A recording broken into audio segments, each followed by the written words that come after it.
Hello, Jai Hind students. I welcome you all on this amazing platform of defence वाला। SSB में dental standard से related काफ़ी सारे बच्चों को कन्फ्यूजन्स थे, तो आज उन्हीं कन्फ्यूजन्स को रिजॉल्व करने मैं यहाँ पे आई हूँ। 14 डेंटल पॉइंट्स क्या होते हैं, ऐसी कौन सी चीज़ें हैं जो हमारे पॉइंट्स को कम कर सकती हैं, और क्या उन प्रॉब्लम्स का कोई सल्यूशन है, कोई ट्रीटमेंट है। आज इन्हीं सब के बारे में हम लोग बात करेंगे। बेटा, जिस प्रकार से आपका proper nutrition, physical fitness important है, उसी प्रकार से आपके ओरल हेल्थ को मेंटेन करना भी फंडामेंटल ज़रूरत है। ऐसा क्यों? क्योंकि बेटा, माउथ आपके पूरे शरीर का गेटवे है, यानी कि जो भी आपके शरीर के अंदर जा रहा है वो आपके मुंह से होते हुए ही जा रहा है। तो अगर आपने ओरल हेल्थ को मेंटेन नहीं किया तो आपकी ओवरऑल हेल्थ पे तो वो इफेक्ट डालेगा ही। इसीलिए आपकी ओवरऑल जो हेल्थ है उसके मिरर के फॉर्म में जाना जाता है आपकी ओरल हेल्थ को। इसीलिए जो एसएसबी है उसमें इतनी ज़्यादा इंपॉर्टेंस है आपके डेंटल स्टैंडर्ड्स की। तो इसी के बारे में आज चर्चा करते हैं कि क्या हमारा नोटिफिकेशन बोलता है डेंटल स्टैंडर्ड से रिलेटेड। अब यहाँ पे जो हमारा पहला पॉइंट है वो है डेंटल पॉइंट्स का। ठीक है, यहाँ पे 14 डेंटल पॉइंट्स मेंशन है, तो सबसे पहले हम इन्हीं को समझते हैं। बेटा, जब हम अपने पूरे डेंटिशन की बात करते हैं तब मैंने अपने डेंटिशन को यहाँ पे 4 क्वाड्रेंट्स में डिवाइड कर दिया। ऐसे ऊपर और नीचे वाला जॉ, और ऐसे, यानी कि हमारे पास में 4 क्वाड्रेंट्स हो गए, 1 2 3 और 4। अब मैं कोई एक जॉ यहाँ पे आपके सामने एक्सप्लेन करती हूँ। फॉर एग्जाम्पल, नीचे वाली जॉ के सारे दांत यहाँ पे जमे हुए हैं। अब देखो, इसमें से हम एक क्वाड्रेंट के दांतों के बारे में बात करते हैं। हमारा डेंटिशन कैसा है? हेट्रोडोन डेंटिशन है, यानी कि एक से ज्यादा प्रकार के दांत हमारे मुंह में मौजूद होते हैं। सबसे पहले अगर मैं इस क्वाड्रेंट से यहाँ से शुरू करूँ तो हमारे इंसाइजर्स शुरू होते हैं, सेंट्रल इंसाइजर और लेटरल इंसाइजर्स। अब इन दोनों का एक एक पॉइंट होता है। उसके बाद आता है हमारा तिकोना कैनाइन। ठीक है, तो ये हमारा एक पॉइंट इसका हो गया। उसके बाद में 2 दांत आते हैं जो हमारी दाढ़ों के पहले हैं, प्री मोलर्स। दाढ़े यानी कि मोलर्स, उनसे पहले प्री मोलर्स। इन दोनों प्री मोलर्स का भी एक एक पॉइंट होता है। उसके बाद में तीनों दाढ़ों के 2 पॉइंट होते हैं। अब ये टोटल मिलाकर कितने हो गए? 11 पॉइंट्स हो गए। ठीक है, 11 इस तरफ के, 11 इस तरफ के, यानी कि टोटल मिलाकर हमारे 22 पॉइंट हो जाते हैं। अब यहाँ पे एक छोटा सा ट्विस्ट है। ये देखो, हमारा जो बेटा थर्ड मोलर होता है ना, यानी कि हमारा जो सबसे पीछे वाला दांत है, जो अक्कल दाढ़ है, वो कुछ कुछ बच्चों में रप नहीं हुई होगी। तो अब ऐसी सिचुएशन में क्या किया जाए? बेटा, बहुत सारे लोगों में रप नहीं होती। ओवर द एवोल्यूशन हमारे जॉ का जो साइज है ना वो छोटा होता गया है, जिसकी वजह से थर्ड मोलर के लिए अब जगह ही नहीं बची है। तो इसीलिए कुछ लोगों में वो इरप्ट ही नहीं होता, कुछ में होता है तो दर्द पहुंचाता है। देखो कैसे। अगर मैं यहाँ पे बात करूँ, ये हमारा तीसरा वाला मोलर है, इसके लिए जगह नहीं बची है, तो ये दूसरे वाले मोलर को धक्का देता है। इसीलिए यहाँ पे इस प्रकार से तुम लोगों ने आर्ट्स में देखा होगा, दर्द यहीं होता है। क्यों? क्योंकि तीसरा वाला मोलर धक्का लगाता है। अगर ये पूरी तरह से आ गया है तो ही 2 पॉइंट मिलेंगे। अगर आधा आया है तो 1 पॉइंट मिलेगा, और अगर आया ही नहीं है तो 0 पॉइंटर्स। और अगर नहीं आया है तो कोई टेंशन वाली बात नहीं है, इसका कोई ऐसा स्पेसिफिक काम नहीं है। तो अगर मैं अब पॉइंट्स को कैलकुलेट करूं तो देखो, अब जो हमारे नए पॉइंटर्स हैं उसके हिसाब से अगर ये पूरी तरह से इरप्ट नहीं हुआ है तो इसको 1 ही पॉइंट मिलेगा, और इसको यानी कि 1 पॉइंट। तो ये कितना हो जाएगा? दोनों तरफ से -1 कर दो तो 20 पॉइंट्स बचे। और अगर ये दोनों आए ही नहीं है तीसरे मोलर्स तो कितना हो गया? 18 पॉइंट्स। हमें कितने चाहिए? 14 पॉइंट्स मिनिमम चाहिए। तो इसका होना ना होना इतनी बड़ी प्रॉब्लम नहीं है। अब 14 डेंटल पॉइंट्स का होना जरूरी है। अब यहाँ पे तो मैंने आपको सिर्फ एक ही जॉ के बारे में बताया है। ऊपर वाली जॉ का क्या? कौन सी वाली जॉ को देखा जाएगा? तो बेटा, दोनों को साथ में देखा जाता है। जब मैं डेंटिशन की बात करती हूँ तब आपके दांत एक के ऊपर एक ऐसे बैठे हुए हैं। देखो, मैं बताती हूँ एक इमेज के थ्रू। इस प्रकार से इसको बोला जाता है नॉर्मल अक्लूजन। नॉर्मल अक्लूजन का होना जरूरी है जिससे आप अपने खाने को प्रॉपर्ली चबा पाएं। ठीक है, आपका स्पीच प्रॉपर हो पाए, इसके लिए ऊपर वाले जो दांत होते हैं ना, वो नीचे वाले दांत के ऊपर इस तरह से बैठे हुए होते हैं, हल्का सा आगे की तरफ। ये नॉर्मल ओक्लूजन होता है। अगर ये नहीं है तो आपको दिक्कत आएगी, क्योंकि आप खाने को प्रॉपरली नहीं चबा पाओगे तो प्रॉपर न्यूट्रिशन नहीं हो पाएगा। दांत अगर ऊबड़ खाबड़ जमे हुए हैं तो उनकी प्रॉपर सफाई नहीं हो पाएगी, तो ओरल हेल्थ प्रॉपर नहीं हो पाएगा। क्या क्या प्रॉब्लम्स आ सकती हैं, देखो, ओपन बाइट, यानी कि ऊपर वाला दांत नीचे वाले से मिल ही नहीं रहा है, गैपिंग है, ओपन बाइट हो गया। या फिर क्राउडिंग हो गया, यानी कि भीड़ लगी हुई है दांतों की एक ही जगह पे, तो एक के ऊपर एक वो सिचुएटेड है, तो प्रॉपर बाइट में प्रेजेंट नहीं है। स्पेसिंग है, गैप्स हैं आपके दांतों के बीच में, तो भी दिक्कत होती है।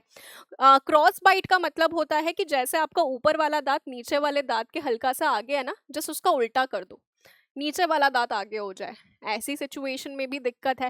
तो ये कुछ बेटा प्रॉब्लम्स हो जाती हैं, जैसे कि जो आपका ऊपर वाला दांत है वो ज़्यादा आगे की तरफ है या ज़्यादा नीचे है, इस प्रकार से, तो भी दिक्कत आती है। अब इनका सोल्यूशन होता है ऑर्थोडोंटिक ट्रीटमेंट, यानी कि तार कसे जाते हैं, देखा है दांतों में, जिनको हम ब्रेसेस बोलते हैं, ब्रेसेस लगवाना ट्रीटमेंट है।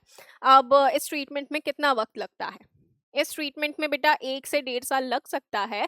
आप अपने डेंटिस्ट को जब दिखाएंगे, जो नियर बाय डेंटिस्ट है, आप उनसे चेक करवाइए, अगर आपको इनमें से कोई भी प्रॉब्लम है तो वो आपको ट्रीटमेंट का ड्यूरेशन बता देगा।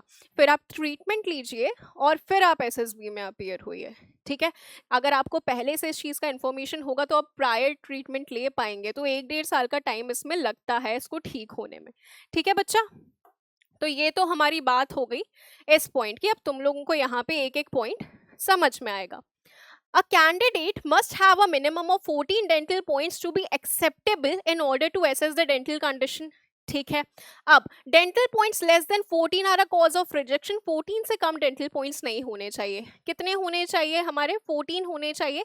18 या 22 ये हमारा नॉर्मल होता है, अगर आपके पूरी तरह से डेंटल हाइजीन में कोई दिक्कत नहीं है, सारे दांत प्रॉपर एक दूसरे के ऊपर बैठे हुए हैं, तो आपको पूरे पॉइंट्स मिल जाएंगे। बेटा एक चीज का ध्यान रखना, अगर फॉर एग्जाम्पल आपका कोई दांत सड़ा हुआ है, ऊपर वाली जॉ का फॉर एग्जाम्पल ये आगे वाला दांत आपका सड़ा हुआ है, ठीक है, तो नीचे वाला दांत अगर सही है तो भी वो सड़ा हुआ जो दांत इतना ज्यादा अगर सड़ा हुआ है कि वो प्रॉपरली बैठ नहीं पा रहा है, तो आपको उस दांत के पॉइंट्स नहीं मिलेंगे, भले ही आपका नीचे वाला सही भी हो तो भी, ठीक है। तो दोनों का प्रॉपर अलाइनमेंट में होना, प्रॉपरली बैठना बहुत ज्यादा जरूरी होता है उस दांत के पर्टिकुलर पॉइंट्स मिलने के लिए। Okay, they should be in good opposition with the corresponding teeth, एक दूसरे के ऊपर प्रॉपरली बैठने चाहिए। अब यहाँ पे पॉइंटर्स लिखे हुए हैं, central incisor, lateral incisor, canine, first second premolar and under developed third molar. अगर थर्ड मोलर प्रॉपरली नहीं आया है तो इन सबको 1 पॉइंट दिया जाएगा। First molar, second molar and fully developed third molar को 2 पॉइंट्स दिए जाएंगे। अब आपको ये पता है कि थर्ड मोलर को यहाँ पे स्पेसिफिकली क्यों मेंशन किया गया है, ठीक है। When all 32 teeth are present, there will be a total count of 22 और 20 पॉइंट्स। 20 पॉइंट्स क्यों लिखा, क्योंकि अगर अंडर डेवलप्ड है तो कितना होगा, एक एक पॉइंट ही मिलेगा दोनों मोलर्स को, आपके तीसरे वाले मोलर्स को, तो -1 कर दिया, तो 22 - 2 20 pointers according to whether the third molars are well developed और नॉट। यानी कि अब आपको इस नोटिफिकेशन का एक एक वर्ड समझ में आ गया है। आगे बढ़ते हैं। The following teeth in good functional opposition must be present. Any 4 of the 6 anteriors. अब ये वही है कि आपके जो anteriors हैं, यानी कि incisors और canines हैं, ठीक है, 6 हैं, 3 यहाँ 3 यहाँ, central lateral canine, central lateral canine, ये आपके इंटीरियर्स हैं, बाकी सारे पोस्टीरियर्स। तो इनमें से 4 का सही होना जरूरी है, 4 डेंटल पॉइंट्स आपको यहाँ के मिलने ही चाहिए। और पोस्टीरियर्स की बात करें तो उसमें 10 में से 6 पोस्टीरियर्स, यानी कि दोनों प्री मोलर्स और 3 मोलर्स, दोनों प्री मोलर्स और 3 मोलर्स, 10 हो गए। इनमें से 6 पॉइंट्स आपके होने ही चाहिए। तो इंडिविजुअली एंटीरियर्स के 4 पॉइंट्स और पीछे के आपके कितने, 6 पॉइंट्स होना जरूरी है। ये चीज समझ में आनी चाहिए, ठीक है। अगला पॉइंटर आता है पायरिया से रिलेटेड। अब पायरिया को समझो कि ये क्या होता है। पायरिया को अगर मैं क्लिनिकल टर्म्स में बोलूं तो उसको बोला जाता है पेरियोडोंटाइटिस। अब ये पेरियोडोंटाइटिस क्या होता है? पेरियोडोंशियम यानी कि दांत के आसपास का पूरा स्ट्रक्चर।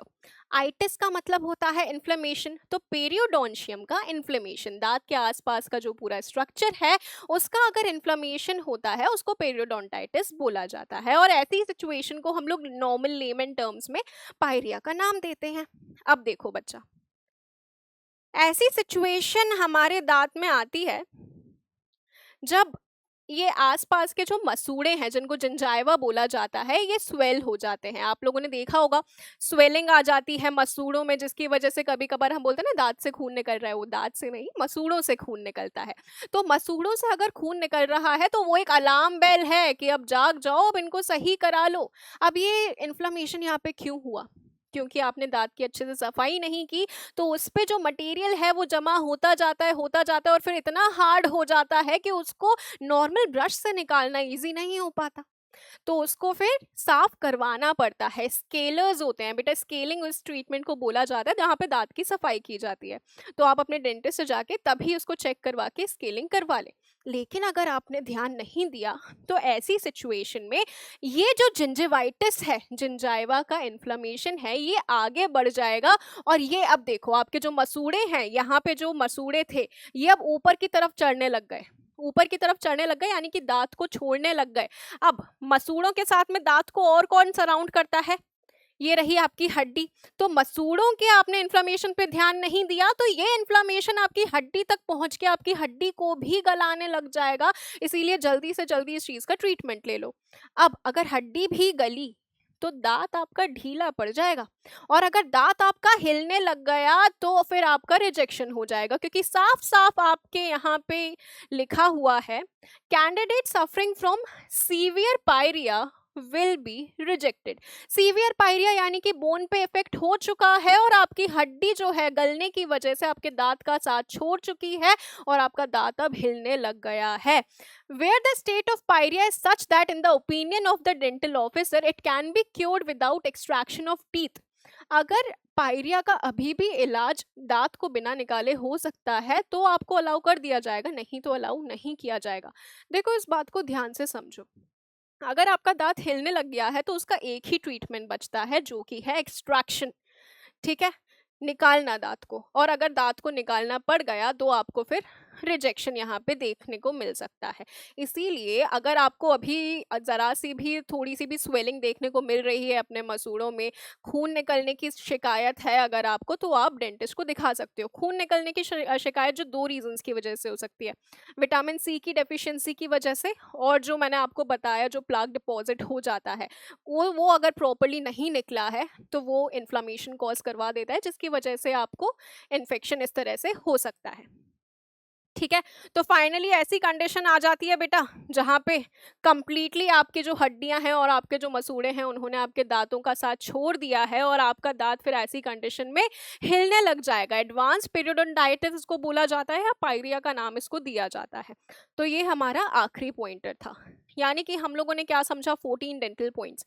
क्या क्या प्रॉब्लम्स हो सकती हैं हमारा? सबसे पहले तो अगर जो ऑक्लूजन है यानी कि एक दांत दूसरे के ऊपर अगर प्रॉपरली नहीं बैठ रहा है तो फिर आपको वहां पे ब्रेसेस लगवाने पड़ेंगे। अगर सड़न की अगर हम बात करते हैं, जिसको हम लोग कैविटी बोल देते हैं, होरी बोल देते हैं कि दांत में होरी हो गई है, या केरीज जिसको बोला जाता है, ऐसी सिचुएशन जहां पे दांत में हम बोलते हैं ना कीड़ा लग गया है, अब अगर वो अभी आपने सही नहीं करवाया तो वो पूरे दांत को सड़ाने लग जाएगा, और अगर आपका पूरा दांत सड़ा तो वो ऊपर वाले दांत से प्रॉपरली मिल नहीं पाएगा और आपका एक पॉइंट गया स्वाहा। ठीक है, तो इसीलिए अगर आपको जरा सी भी सड़न आपके दांतों में दिख रही है तो आप उसको जाकर सही करवाइए। उसमें दांत के ही कलर का मटेरियल जीआईसी जिसको बोला जाता है, ग्लास आइनोमर सीमेंट, उसको फिल कर दिया जाता है जिससे आपका दांत नॉर्मल हो जाता है। ठीक है, यानी कि जो इन्फेक्शन उसमें है वो फर्दर नहीं बढ़ता है, ऐसा मटेरियल उसमें डाला जाता है। अगर आपको दांत में दर्द है सड़न की वजह से तो रूट कैनाल ट्रीटमेंट किया जाता है। रूट कैनाल ट्रीटमेंट के बाद में उसके ऊपर कैप लगा दिया जाता है जिससे वो वापस नॉर्मल बैठे ऊपर वाले या नीचे वाले दांत के साथ में। तो ये ट्रीटमेंट आपको जल्दी से जल्दी कराना जरूरी है, क्योंकि अगर सड़न ज्यादा हुई तो दांत को निकालना पड़ेगा, और दांत को निकालना पड़ा तो मैंने बताया कि अगर नीचे या ऊपर कोई भी एक दांत निकला तो वो पूरा ही पॉइंट आपका जाना है। तो आप क्या ट्रीटमेंट्स कराएंगे? सबसे पहला, अगर आपको दांतों के बैठने में दिक्कत है तो ब्रेसेस का ट्रीटमेंट के लिए आप पूछेंगे। कैरीज है यानी कि कैविटी है, सड़न है, तो उसकी आप फिलिंग करवाएंगे। और अगर फर्दर, और जैसे मैंने आपको बताया पेरियोडोंटाइटिस, जिंजिवाइटिस, तो आप उसमें दांतों की सफाई करवाएंगे जिससे वो इन्फेक्शन फर्दर फैले ना। ये तीनों ट्रीटमेंट्स तो आपको करवा ही लेने चाहिए। अगर आपको कोई भी दिक्कत है तो ये आपके पॉइंट्स को बचा सकता है बच्चा। आखिरी पॉइंटर हमारा आ जाता है आर्टिफिशियल डेंचर का। बहुत सारे वीडियोस में गलत बताया हुआ है, नेट पे मैंने देखा था, और कंफ्यूजन भी रहता है कि अगर कोई दांत निकाल दिया उसकी जगह नकली दांत लगा लेंगे तो क्या डेंटल पॉइंट मिल जाएगा। नोटिफिकेशन में साफ साफ ये चीज मेंशन्ड है कि artificial dentures are not to be included while counting the dental points. Artificial denture यानी कि नकली दांत, एक लगाओ, दो तीन लगाओ, या पूरा का पूरा डेंचर आर्टिफिशियल लगाओ, नहीं काउंट किया जाएगा। ठीक है, वो डेंटल ऑफिसर है, उसको पता चल जाएगा कि आपने दांत नकली लगाया है या असली है, तो ये अलाउड नहीं होता है, ये काउंट नहीं किया जाएगा। रूट कैनाल पे रूट कैनाल का जो ट्रीटेड दांत है, अगर उसके ऊपर आपने कैप लगाई है वो काउंट हो जाएगा, क्योंकि अभी भी दांत आपके मुंह में है और उसको आपने प्रॉपरली बिठवा दिया है, लेकिन ये काउंट नहीं होंगे बच्चा। ठीक है, तो आई होप कि आपको ये चीज़ें समझ में आई होंगी। सबसे पहली बात कि आप लोग अपने डेंटल पॉइंट्स अब काउंट कर पाएंगे, 14 डेंटल पॉइंट्स जो हैं। जो दिक्कतें हैं यानी कि जो बेसिकली इन्फेक्शन हो गया, या फिर दांत में आपके कोई छेद है यानी कि कैविटी है, या फिर जो आपके दांत ऊबड़ खाबड़ हैं या प्रॉपरली बैठ नहीं रहे हैं, उनके लिए ट्रीटमेंट, तो उन सब ट्रीटमेंट्स की भी हम लोगों ने बात कर ली है। नोटिफिकेशन से रिलेटेड जितने भी पॉइंटर्स थे उन सब के बारे में हम लोगों ने बात कर ली है। अब बेटा, आपके जो प्यार है और जो आपका सपोर्ट है उसके चलते, और पीडब्ल्यू ने अपनी मेहनत के चलते 4 दमदार साल कंप्लीट कर लिए हैं, और इसी के साथ में हम कुछ ऑफर्स भी लेकर आए हैं, क्योंकि सेलिब्रेशन तो अब हम साथ में ही करेंगे ना। ये कुछ ऑफर्स हैं बच्चा। एनडीए शौर्य 2.0 जो बैच है, अब वो आपको 2199 में अवेलेबल है। फाउंडेशन का जो बैच है वो 4299 में अवेलेबल है। शौर्य स्पार्टन्स का बैच 2199 में अवेलेबल है। शौर्य 2.0 प्लस अगर आप लक्ष्य जेई भी उसके साथ में ले रहे हैं तो वो आपको अवेलेबल है 5999 पे। और फाउंडेशन और उदय अगर आप साथ में ले रहे हैं बैच तो वो 6999 में अवेलेबल है। और शौर्य 2.0 प्लस परिश्रम बैच अगर आप ले रहे हैं तो वो आपको यहाँ पे 4499 में ही अवेलेबल करवा दिया जाएगा। पीडब्ल्यू हमेशा से ही आपको अफोर्डेबल प्राइसेस देता आया है, और सिंस ये सेलिब्रेशन का मौका है तो सेलिब्रेशन तो साथ में ही होता है। तो ये फर्दर प्राइजेस थे जो हम लोगों ने और कम कर दिए हैं, जिससे हमारी जो प्रिपरेशन है वो बिना किसी परेशानी के हम लोग अच्छी तरह से कर सकें। ठीक है बच्चा, तो आई होप कि आप लोग अब अपने डेंटल पॉइंट्स खुद से काउंट कर पाएंगे, अपनी ओरल हेल्थ का ध्यान देंगे, क्योंकि ये भी बहुत ज़्यादा ज़रूरी है आपके ओवरऑल हेल्थ के लिए। और ये चीज़ आप समझ चुके होंगे अच्छी तरह से कि क्यों ओरल हेल्थ को मिरर बोला जाता है आपके ओवरऑल हेल्थ स्टेटस का। तो बेटा, take care everyone. As I always say, a healthy mind resides in a healthy body, and oral health is a very important part of healthy body. So take care everyone. Signing off till then. Bye bye. Jai Hind and Vande Mataram.